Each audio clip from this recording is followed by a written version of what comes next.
Fala aí, gente! Bom dia, boa tarde, boa noite! Espero que todos estejam bem!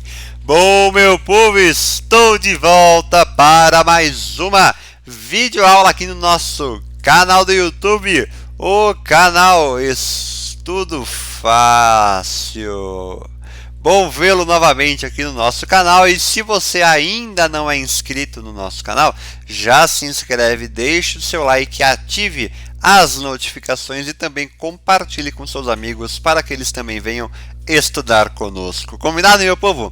Bom, gente, para a nossa videoaula de hoje eu trouxe um assunto de física do setor B para nós continuarmos, então é como se hoje fosse a parte 2, digamos assim, do nosso assunto de ondulatória. Por que, Henrique, a parte 2? Porque na primeira aula que eu já gravei e postei faz um tempo, a gente falou apenas da equação fundamental de ondulatória. Fizemos exercícios, focamos mais nisso, tá bom? Aí hoje eu vou continuar o assunto, tá bom? Mas dando mais ênfase em ondas sonoras na corda ou ondas estacionárias na corda, tá bom? Então a gente vai focar mais nisso. Os temas trabalhados hoje estarão nas aulas 37 e 38 da apostila 8 e 41 a 45 da apostila 8 do Sistema Anglo de Ensino. Tá bom? Então vai ser teoria e exercício junto, beleza? O que vai ficar faltando nesta aula?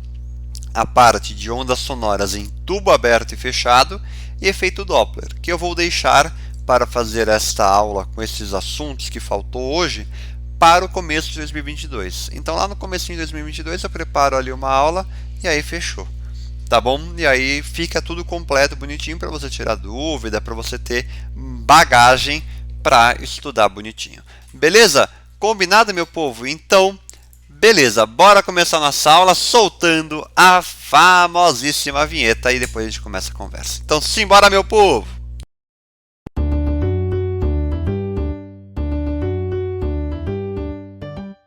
Aê, meu povo, agora sim. Olha, outra coisa, lembre-se de seguir o Instagram também, porque seguir o Instagram é mais importante, porque é por lá que você sabe o que eu postei toda semana, tal, aviso de live e tudo mais, tá bom? Então é super importante, beleza? Então, simbora começar.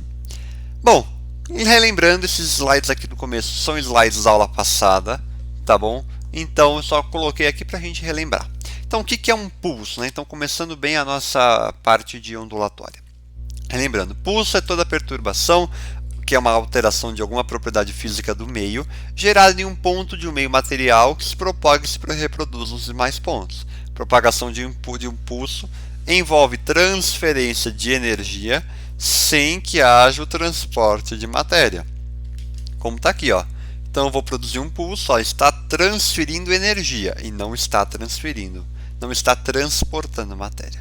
Combinado? Então, aqui o que é importante é frisar que ele está transferindo energia, tá bom? Então, isso daqui que é o ponto foco, é a ponto-chave da aula de pulso, tá bom? Aí, o que é uma onda, então, né? No caso, onda é uma sequência periódica de pulso. E aí fechou. A propagação de ondas envolve uma fonte perturbadora realizando um movimento oscilatório e os pontos do meio reproduzindo as perturbações da fonte com o mesmo período e frequência. Isso que é importante. Então fechou. Ó. Como está aqui, por exemplo, a onda do mar é isso. Então você tem uma fonte oscilatória e está fazendo o movimento da onda aqui, né? Lembrando que está transferindo energia, tá bom? Sem que haja transporte de matéria, que é o que está aqui no slide anterior, ó, sem que haja o transporte de matéria. Beleza? Então, seguindo aqui. Então, essa é a parte mais introdutória, mais conceitual mesmo da parte de ondulatória. Lembrando, que eu acabei não comentando. Essa aula é uma aula longa, tem bastante slide, tem acho que uns 30 e poucos aqui no total. Então, essa aula apenas que eu estou gravando agora e que você está assistindo aí do outro lado da telinha, vai ficar como? Só a parte teórica. E aí a próxima, que vai ser a parte 2 dessa aula, será apenas de exercícios sobre a parte teórica que vimos hoje. Tá bom? Hoje na nossa aula de agora. Tá bom? Fechou? Beleza? Então essa parte teórica, depois exercício. Então, simbora seguir aqui. Bom, e aí entramos na parte de classificação de ondas e pulsos. O que nós temos? Então, se nós temos ondas e pulsos, podemos classificá-las em duas partes. Parte da natureza e a parte da forma. né? Então, quanto à natureza e quanto à forma. Quanto à natureza, podem ser ondas eletromagnéticas ou mecânicas. Lembrando que eletromagnética não necessitam de um meio de propagação e as ondas mecânicas necessitam de meio de propagação. Tá bom? E lembrando que o som, que é uma coisa que nós vamos frisar hoje, é uma onda mecânica. Tá bom? Ou seja, depende de um meio de propagação. Tá bom? E quanto à forma, pode ser longitudinal ou transversal. Longitudinal, por qual motivo? Porque a direção de propagação e a direção da oscilação vai ser perpendicular. Ou seja, desculpa, eu vi errado aqui. Longitudinal é que a direção da oscilação, né, da propagação e da vibração serão iguais. Tá? E aí, no caso da transversal, a direção da oscilação é perpendicular à direção da propagação. Tá bom? É basicamente isso, porque às vezes aparecem essas nomenclaturas no enunciado. Beleza? Então, bora seguir aqui. Agora entra a parte importante, que é uma parte que nós utilizamos para a vida de ondulatória. Tá bom? Se nós temos aqui várias ondas, né, que eu coloquei aqui, o que a gente pode determinar por elas? Né? Vendo essa imagem, vendo qualquer imagem de qualquer exercício, o que a gente pode determinar? Comprimento de onda, que é o mais importante. Como determinar o comprimento de onda?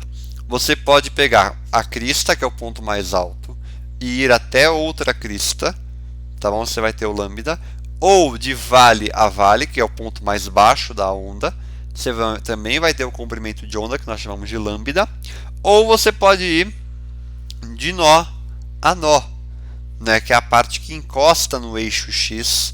Você pode ir, aqui você também vai ter o lambda, tá bom? Também vai ter o lambda, mas o que é importante? Que é importante, de crista a crista, ó, o que a gente tem que pensar? Aqui está descendo, ó. Deixa eu até pegar outra cor para ficar mais fácil. Ó. Aqui está descendo, então para eu calcular o lambda eu tenho que pegar outra crista que também está descendo, no caso a mais próxima, então por isso que aqui tem lambda. Ah, e quanto que vai valer de crista até vale? De crista até vale vai valer meio lambda, tá bom? Meio lambda. Então são associações que a gente precisa fazer para quando chegar em ondas sonoras em tubos ou em cordas, tá? E é o que tenho aqui na minha imagem, ó. Lambda sobre 2, né? Meio lambda é quando é de vale a crista ou de crista a vale. E lambda, crista a crista, vale a vale ou nó a nó. Tá bom? Ah, Henrique, se for daqui até aqui, ó, por exemplo, meio lambda. Meio lambda também. Beleza? E lembrando que a amplitude, né, meio como se fosse a distância, a altura da parte mais alta até o eixo X ou da parte mais baixa até o eixo X. Tá bom? Lembrando que a distância, vamos dizer, o comprimento, não é o comprimento de onda, a altura total, digamos assim, vai ser 2A, né? 2A, então é a amplitude, essa amplitude aqui de baixo vai dar 2A. Tá bom? Porque normalmente o exercício te passa isso, enfim, mas não muda nada na conta. Tá bom? Beleza? E aqui também, ó, outra coisa importante, que são várias imagens que dizem a mesma coisa, mas eu trouxe aqui mais para a gente ter isso que é importante. Então, ó, lambda, crista a crista, vale a vale ou nó a nó, tá? E aí nós temos o que?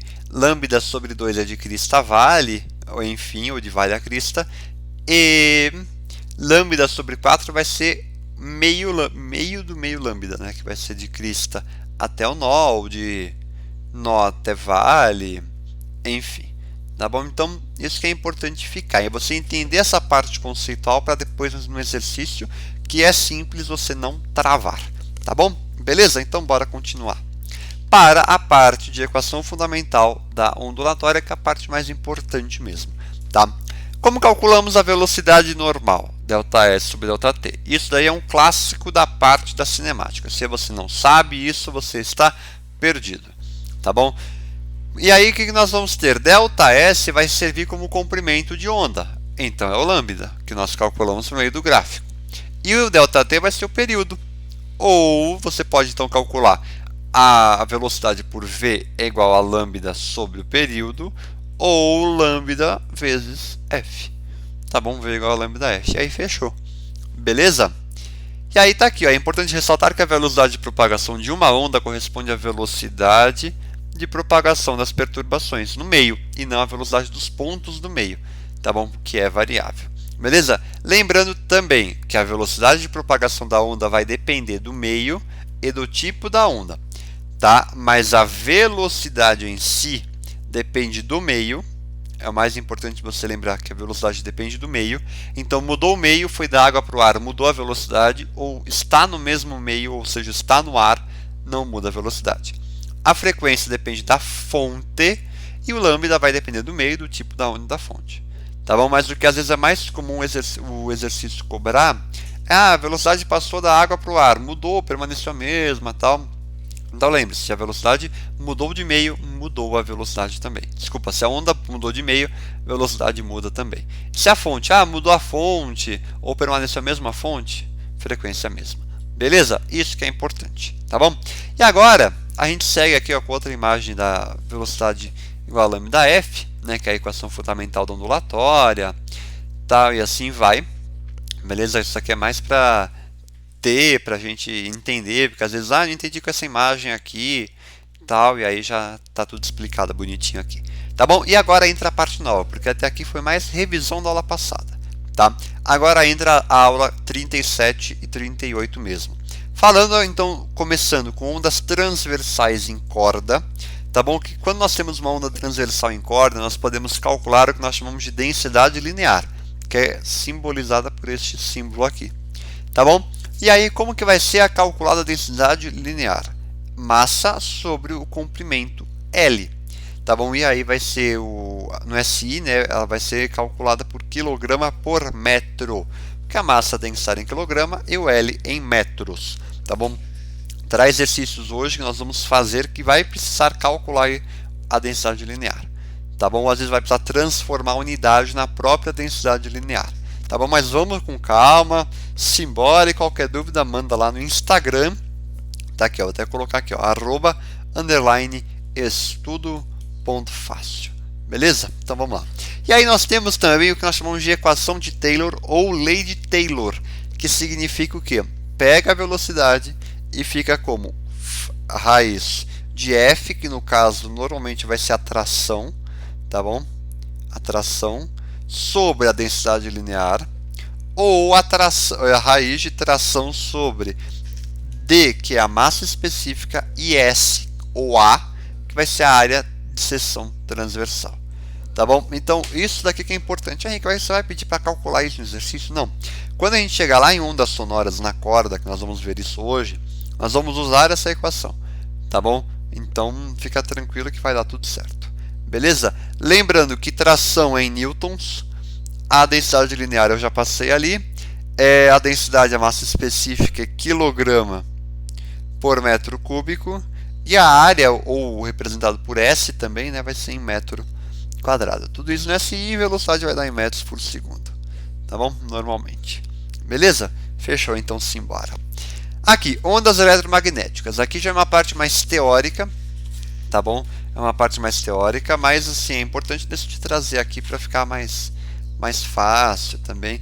Então aqui nós temos um modelo de uma onda eletromagnética que vai ocorrer o que, né? Então nessa onda eletromagnética ocorrem variações de campo elétrico e de campos magnéticos também, perpendicularmente entre si ao longo da onda, que é o que está aqui, ó.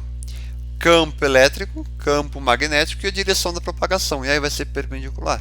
Tá bom? Nesse sentido, o que vai acontecer? As ondas eletromagnéticas, diferente das ondas mecânicas, não vão necessitar de um meio material para se propagarem. E aí esses campos elétricos e magnéticos também são perpendiculares à direção de propagação. Beleza? Portanto, todas as ondas eletromagnéticas são também transversais. Transversais. Beleza? Opa, eu escrevi errado ali, mas são transversais. Beleza? E aí aqui no caso, ó, o espectro eletromagnético, né? Isso aqui também é importante. O que nós temos, ó? Ondas, várias ondas aqui, né? Comprimento de onda, ó, então quanto, aí aqui ó, a frequência está aumentando, então quanto maior a frequência, menor o comprimento de onda. Aí que faz sentido isso, lógico que faz. Porque se V é igual a lambda F, como aqui nós temos uma multiplicação, conforme você aumenta 1, no caso eu vou aumentar a frequência, 1 tem que diminuir, o lambda diminui. Então, quanto maior a frequência, menor o comprimento de onda. Aí, se for ao contrário, também faz sentido, porque se você diminui a frequência, você tem que aumentar o lambda. Então, por isso, quanto menor a frequência, maior o lambda. Ah, Henrique, entendi. Faz sentido, né? Lógico que faz sentido. Sucesso aí, meu povo, beleza?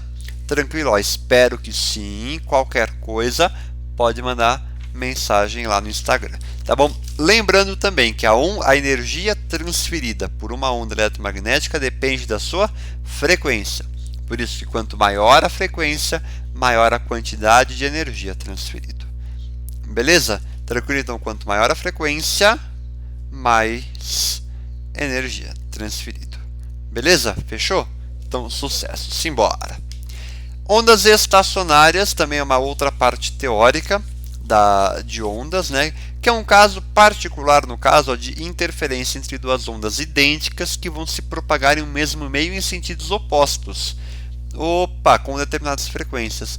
Nessas circunstâncias, a interferência entre elas resulta em um padrão que se assemelha a uma onda que não se desloca ao longo do meio, porque uma vai, a outra volta, e assim vai. Parece que ela fica parada, mesma coisa.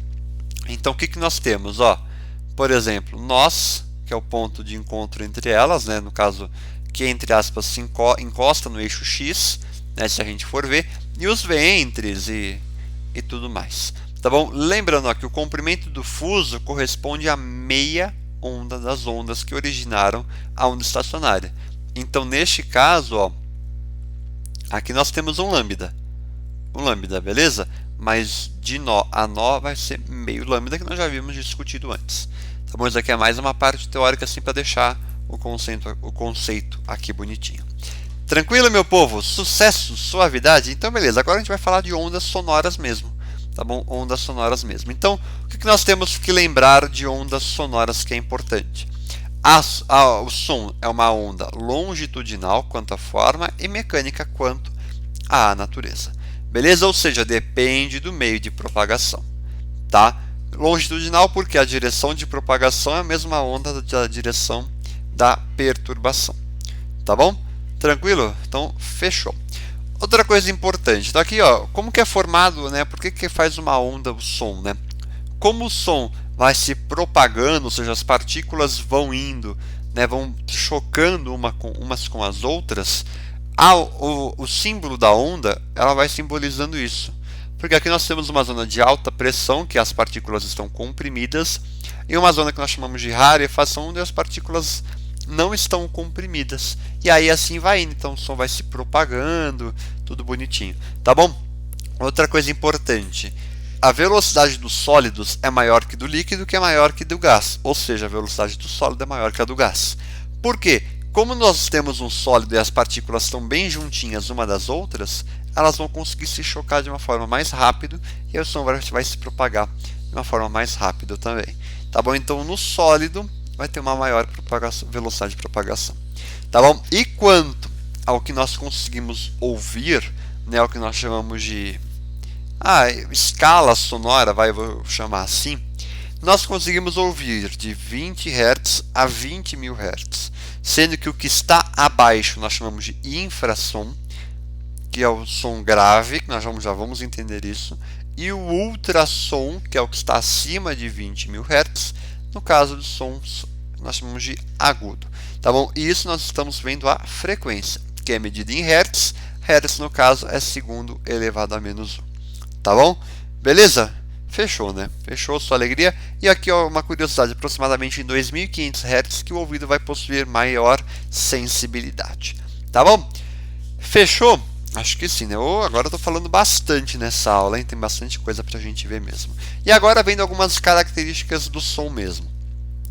Quando nós pensamos em altura, né, isso aqui são 3 características fisiológicas que nós vamos ver. Essa que envolve altura, próxima intensidade e depois timbre.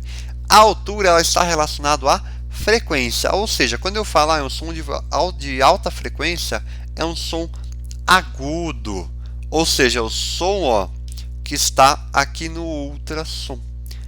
Henrique, faz sentido, ou seja, um som com alta frequência. E um som com baixa frequência, tem uma frequência baixa, é um som grave, que é o que está abaixo da nossa região audível, que no caso é o infrassom. Por isso que está escrito graves e agudos. Grave, frequência baixa. Agudo, frequência alta. E este quadrinho aqui, né, é um quadrinho resumo, então som alto, som de alta frequência, som agudo. Som baixo, som de baixa frequência, som grave. Beleza? Fechou? Então lembra que a altura está relacionado à frequência. Tá bom? Fechou? Então bora seguir para falar de intensidade, que está relacionado com a amplitude. Ou isso também chamado, intensidade está relacionado, entre aspas, ao volume do som. Ao volume. Ou seja, quanto maior for a amplitude da onda, maior o volume. Ah, Henrique, faz sentido. Faz sentido. E quanto menor a amplitude, menor volume. Ah, Henrique, tá certo. Então, ó, um som forte é aquele som de alta amplitude que vai ter um volume alto, maior volume. E um som fraco, que é um som de baixa amplitude, vai ter o volume baixo. Tá bom? Tranquilo? Acho que sim, né? Acho que agora tá dando para entender até melhor, tal, e aí fechou. E qualquer coisa, manda lá no Instagram, tá bom? Seguindo para falar de timbre, que é uma parte mais tranquila, tá bom? Que não tem nem muito o que falar, porque o timbre ele está relacionado à forma da onda. A forma da onda, ou seja, varia meio que de instrumento musical para instrumento musical, por exemplo. Né? Então, ó, na flauta e no trompete. No trompete você tem uma forma de onda aqui, ó, que é diferente na flauta. Ah, e aí está relacionado ao timbre do instrumento musical, por exemplo. Tá bom? Então, um timbre, na verdade, é o que é? A qualidade que diferencia dois sons de mesma amplitude e mesma frequência, porém tem sonoridades diferentes. Tranquilo? Ou seja, o timbre está relacionado à fonte emissora e também à forma da onda, que vai ser meio que consequência disso. Tá bom? Fechou, meu povo? Então bora seguir agora falar mesmo da onda sonora em corda, que é a parte mais importante, que é a parte que nós vamos mais fazer exercício, é disso. Tá bom? A parte teórica ali não vou nem fazer exercício, tal, porque aquilo lá você consegue chegar por alternativa, por eliminação e tudo mais. Tá bom? Ondas sonoras em corda envolve um instrumento de corda. Ah, Henrique, brincou, brinquei. Tá bom? Se eu não te falasse isso, acho que você não ia saber, né? Brincadeira. Mas vamos lá. Deixa eu ver se tá tudo certo com a gravação. Tudo certinho. Tá bom? Então, bora seguir. Vamos lá. Ondas sonoras em cordas. Nós sempre vamos tomar como referência o que nós chamamos de primeiro harmônico ou modo fundamental. Tá bom? Que no caso envolve o quê? Uma corda. E aí você tem um nó aqui.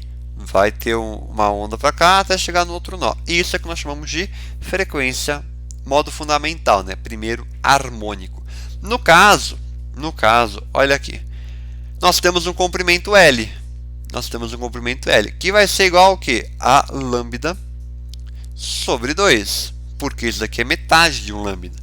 Né? Para você ter mesmo comprimento, você tem que ir de nó a nó, mas que aqui vai até uma crista. Aqui está indo para um vale. Tá bom? Então, neste caso, o lambda vai valer 2L. Fechou, meu, fechou. Essa parte aqui você tem que entender, tá bom? Então, neste caso, o comprimento de onda é igual ao dobro do comprimento do fio, tá? Por exemplo. E aí a frequência vai ser o quê? A própria velocidade sobre 2L, porque se eu tenho que V é igual a lambda vezes F, eu isolo F, fica V sobre lambda. Lambda é 2L, V sobre 2L. Fechou? Fechou. No caso, quando nós passamos para o segundo harmônico, que no caso não é a segunda corda, tá bom? Não é a segunda corda. Então, se você pega um violão, o primeiro harmônico é a primeira corda? Não, tá bom? Não. O que vai mudar de uma corda para outra, no caso, são as frequências.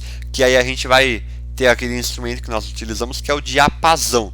O diapasão sempre vem com uma letra, né? Então, por exemplo, tem um diapasão que vem com a 4. O que seria isso? É a nota Lá, corresponde à quarta oitava do piano, por exemplo. E aí essa nota, para quem tem piano em casa, vale a pena fazer, né? Eu fiz aqui em casa, deu certo. Pega o seu telefone, a linha, né? Coloca para dar a linha, né? O barulho que vai fazer e você aperta a quarta nota lá da quarta oitava, né, do piano. Vai dar o mesmo som, a mesma frequência, tá? Beleza? Fechou então. Bora seguir aqui. O que nós vamos ter então? Primeiro harmônico, lambda 2L, frequência vai ser V sobre 2L. Segundo harmônico, o lambda vai ser o próprio comprimento, certo? Porque ali você já vai ter um lambda total. Ou seja, a frequência vai ser a própria velocidade sobre o comprimento L. Ah, Henrique, tá aqui, ó. É o que eu estou apontando aqui. Terceiro harmônico, você já vai ter um lambda e meio, certo? Então você vai ter, a frequência vai ser 3V sobre 2L. E quanto que vai ser o comprimento de onda? 2L sobre 3. E assim vai, ou seja, você consegue ir fazendo associações. Por isso que eu já vou mostrar uma fórmula que nós utilizamos meio que uma fórmula geral, digamos assim. E assim você vai indo, ou seja, é basicamente você entender. Primeiro harmônico, lambda é igual a 2L. No segundo harmônico, o lambda é o próprio L. No terceiro é 1,5 lambda. 1,5 L é igual a lambda. E no quarto, 2L é igual a lambda. E no quinto harmônico, 2,5 L é igual a lambda. E assim vai. Tá bom? Por isso que é bem tranquilo. Tá bom? Então, o que nós vamos ter? Aqui é também a mesma coisinha que eu estava mostrando antes. Tá bom? Então, assim vai. É meio como se você fosse somando 2. Mas digamos assim. Porque aqui você tem meio... Olha lá, quer ver que acabou a pilha do meu mouse? Olha, eu tô adorando acabar a pilha do mouse, hein? Pelo amor de Deus. Mas enfim, ali é como se você tivesse que o L vale meio, o L no segundo fuso vale 1, terceiro 1,5, quarto 2 e assim vai. Né? E aí fechou, fechou, só alegria, ó. Aqui 1, aqui 1,5, aqui 2 e assim vai. Também é como se você fosse somando meio, tá bom? E aí aqui você tem uma tabelinha que meio que resume tudo isso. Henrique, eu preciso saber tudo isso, decorar tal. Não, é você entender o básico, é você entender o essencial do exercício, o essencial da matéria, que aí é só alegria, tá bom? E aí seguindo aqui, a gente entra numa parte importante. Eu esqueci de colocar a animação nessa seta. Parte de equação mesmo, tá? Então eu peguei aqui, ó, esta corda está no seu modo fundamental, ou seja, o lambda é igual a 2L. Então ele vai te passar o L e vai te falar, você já vai ter que associar, vai te falar que é no modo fundamental, você vai associar que o lambda é igual a 2L. Fechou? Com isso, você lembra que velocidade é igual a lambda F, que a velocidade pode ser calculado também por a raiz da tração sobre a densidade ou tração sobre a densidade vezes a área de seção transversal. Com isso, você consegue igualar tudo isso. Então, lambda F é igual a raiz de T sobre D vezes S. Isola o F, ou seja, passa o lambda dividindo, porque o que mais nos interessa em ondas sonoras em corda é a frequência. Então, fica que a frequência é igual a raiz de T sobre D vezes S, tudo sobre lambda. E aí você vai chegar nisso daqui. Porém, você lembra que o lambda é igual a 2L. E aí você substitui e fica assim, que a frequência é igual a raiz de T sobre D vezes S vezes 1 sobre 2L. E aí fechou. Tá bom? Tranquilo? Lembrando que isso daqui, ó, isso daqui nós podemos substituir por V. V, porque é a própria velocidade. Então, de um modo genérico, nós temos que para qualquer harmônico, a gente pode falar que a frequência de qualquer harmônico, que eu chamei de N, é dado por o próprio N vezes a velocidade sobre 2L. Ou seja, se eu quero saber a frequência no segundo harmônico, eu substituo N por 2. E aí eu vou chegar que a frequência no segundo harmônico é o próprio V sobre L. Ai, Henrique, que mágico. Não é mágica não, é física mesmo. Ó, se eu quero no terceiro harmônico, a frequência de terceiro harmônico é igual a 3V sobre 2L. E assim vai. Ah, no sexto harmônico, sexto, sétimo, que seja, vou no sétimo, ó. Olha aqui. Vai ficar como? Vamos, filho? Aqui, ó, F de 7 é igual a 7V sobre 2L. E aí fica tranquilo, fica só alegria. Tá bom? Meu povo, falei bastante, mas falei tudo o que precisava. Tá aqui. Agora depois nós vamos entrar no exercício, tá bom? E aí na próxima aula então a gente faz exercício, tá? Então te espero lá. Combinado, meu povo? Então é isso por hoje. Até daqui a pouco na nossa parte 2 dessa aula, para só praticar e fazer exercício. Combinado? Então é isso, um grande abraço, fiquem bem, muito obrigado e qualquer dúvida mande lá no Instagram, @_estudo.fácil. Combinado? Então é isso, um grande abraço, fiquem bem, tamo junto e até a próxima!